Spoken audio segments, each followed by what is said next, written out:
ஆண்டவராகிய இயேசு கிறிஸ்துவின் நாமம் மகிமைப்படுவதாக. இந்த நாளுக்கான தேவனுடைய வார்த்தை ஏசாயாவின் புஸ்தகம் 49 அதிகாரம் 16வது வசனம். இந்த வார்த்தை இப்படியாய் சொல்லுகிறது, என் உள்ளங்கைகளில் உன்னை வரைந்திருக்கிறேன் என்று. ஆம், ஆண்டவர் நம்மை உள்ளங்கைகளில் வரைந்து வைத்திருக்கிறார் என்று வேதத்தில் நாம் தெளிவாய் வாசிக்கிறோம்.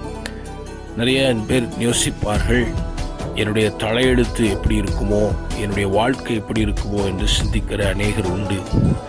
அது உங்களுடைய தலையெழுத்தெல்லாம் அல்ல, ஆண்டவர் அவருடைய கைகளில் உங்களை வரைந்து வைத்திருக்கிறாராம்.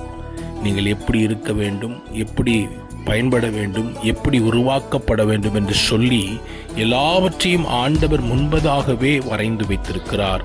அதனால் நீங்கள் கவலைப்பட வேண்டாம். அவைகளின்படி கர்த்தர் உங்களை ஆசீர்வதிப்பார்.